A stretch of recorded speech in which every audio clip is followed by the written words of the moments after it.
Think of a sanctuary, a guest house where a prince and duchess found refuge. Tyler Perry didn't simply offer a roof.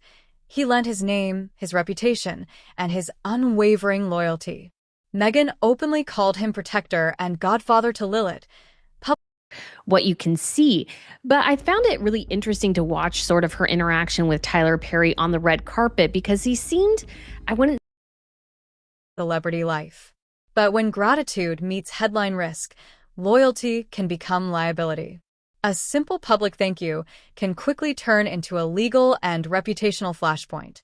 And I think that it's just one other damaging thing to add to their now war chest of things that have been a problem for them. And, you know, they loved using Tyler Perry's resources. They loved using... Netflix rolled out soft focus footage, tender moments, tearful confessions, public praise for the man who sheltered them during exile.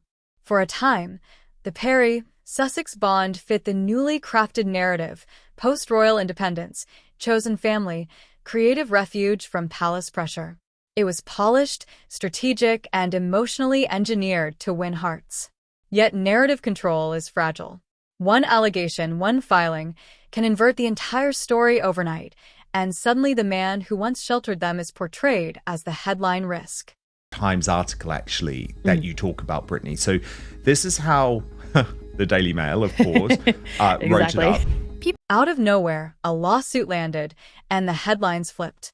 Allegations of a toxic, intimidating workplace and a civil claim worth hundreds of millions began dominating feeds. Court filings, internal emails, and production notes leaked into public view. The image of a beloved mogul turned embattled executive happened almost overnight. And Meghan's public footprint reacted faster than usual. Photos removed, captions archived, a name quietly scrubbed. The internet noticed, and with it came a new weapon: receipts. Real Meghan Markle. Absolutely. Once they start to get to know her, things seems to change. And it's Where once Tyler Perry was celebrated at Lilith's christening, his name quietly vanished from bios and public posts. Even encyclopedia pages saw subtle edits, was subtly becoming is. Fans, royal watchers, and gossip pages turned into amateur detectives, comparing timestamps, pulling screenshots, and cataloging the erasures like evidence. "Where's Uncle Tyler?" became a viral question. The Sussex brand that once dictated headlines now faced the uncomfortable position of being scrutinized instead of steering the narrative. A very world-famous, well-respected TV producer and film producer. There have been some sexual assault claims made by him. It's a chap called Derek Dixon, and it's a $260 million lawsuit. Watch how quickly they drop him, seriously. I mean... But here's the twist hidden in plain sight: the guest residency agreement. Buried in legal fine print was a clause with teeth. If one party publicly disavowed the other, the non-breaching side could disclose context necessary to protect reputation. Translation: publicly erase me, and I'm legally authorized to speak. That clause transformed a quiet erasure into a legal trigger. Suddenly, silence wasn't a safe option. It might invite a controlled, judicially backed storm of disclosures and evidence. Your Cornwall accounts. I'm looking forward to next year. Maybe we get to see how many bottles she actually has sold. She's never going to reveal that. She's never going to. I think she only sold like 10 jars of jam, because it's clever marketing. You say, "Oh, we're all sold out." Imagine private conversations spilling into public view. Meghan pacing over press strategy, Harry disagreeing on how much to reveal, Tyler advising how to frame a narrative. Those off-camera moments change context. It's not only betrayal, it's timing and framing. If Perry released tapes showing orchestration or selective framing, the core Sussex tale, escaped royalty, chosen family, authentic victimhood, could be reframed as performance, and audiences might see a different story. When you read what he said, it was incredibly awkward. The reaction was surgical and swift. A short, clipped leak hit feeds, just long enough to wound and short enough to complicate lawsuits. In it, Meghan's voice candidly discusses messaging and tone. A man's voice, assumed to be Harry's, mentions a streaming partner's preferences. Social platforms detonated.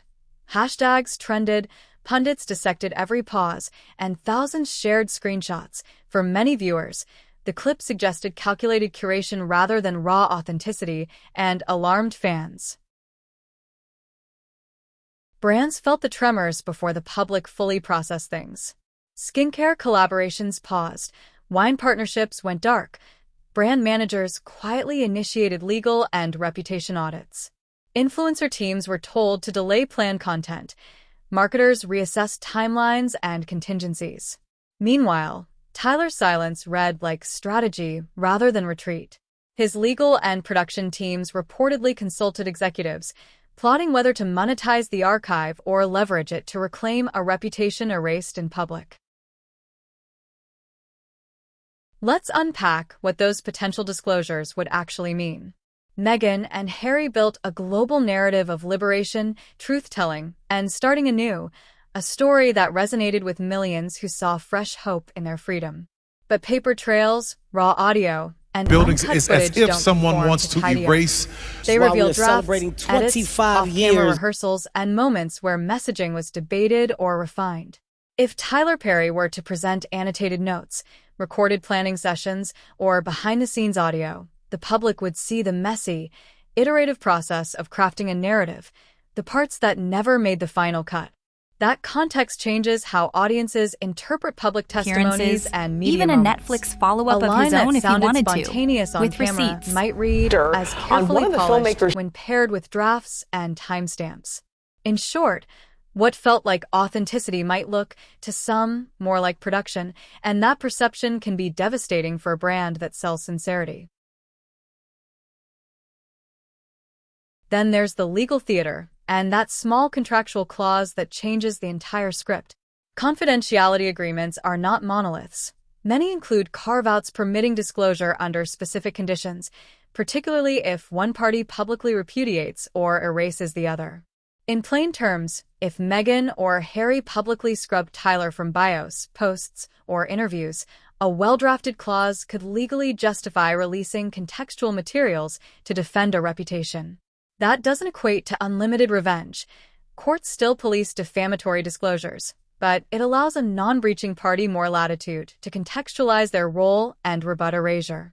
Practically, that means affidavits, curated document releases, or carefully chosen media appearances grounded in documented material. Networks and platforms smell opportunity, they hear ratings. But the legal limits are real, and any disclosure would be calculated to maximize impact while remaining defensible in court. The interplay of law and PR becomes the stage on which this drama plays out. Consider the human fallout behind the headlines. These are people with reputations and relationships at stake. Harry, who publicly renounced royal duties in pursuit of autonomy, faces a psychological blow when someone who helped shelter him becomes a public liability. Friends report anxiety, secret flights to seek counsel, and the exhausted rituals of crisis management. Meghan must navigate brand survival while being accused of orchestrating selective sympathy. Tyler, meanwhile, faces a personal calculus: defend his legacy and respond, or remain silent and let erasure stand. That human tension ripples outwards. Family relationships strain, staffers are cold or reassigned, and previously private conversations turn into public artifacts. For every headline, there's a real emotional ledger being tallied. And the public, watching from afar, tends to instinctively reach for simple narratives of villain and victim, but the human truth is more complicated, messy, and morally tangled. Next, expect surgical timing. Leaks of this magnitude rarely happen by accident. Professional teams know how to time a release for maximum impact. A short, damning clip to create urgency, a follow-up document leak to sustain coverage, an exclusive interview to monetize attention. Each drop forces a reaction. Each reaction creates new headlines, which invites another strategic release. Media companies and streaming platforms understand this mechanics. Staggered content drives engagement, keeps audiences hooked, and increases monetizable impressions. For the Sussex camp, this means constant triage. Legal teams drafting emergency motions, PR teams crafting responses, and brand managers negotiating with partners who fear reputational exposure. Every public statement becomes a tactical choice. Say nothing and risk appearing guilty. Respond and risk creating further material to be used against you. This cyclical dynamic is exhausting, expensive, and incredibly effective at reshaping a narrative over weeks and months. Finally, the takeaway: narratives are powerful and fragile. Tyler Perry's records could reshape public memory of the Sussex saga, but no archive tells the whole truth alone. Stories compete with counterstories. Evidence is interpreted through bias and context. Meghan and Harry face options: full transparency and contextualization, targeted legal containment, or a carefully staged counter-narrative to reclaim agency. Perry faces his own choices: monetize the archive, negotiate terms, or keep the material private. Each path has trade-offs: financial, legal, and reputational. The public will react with waves of outrage, sympathy, and skepticism, but memories fade, narratives shift,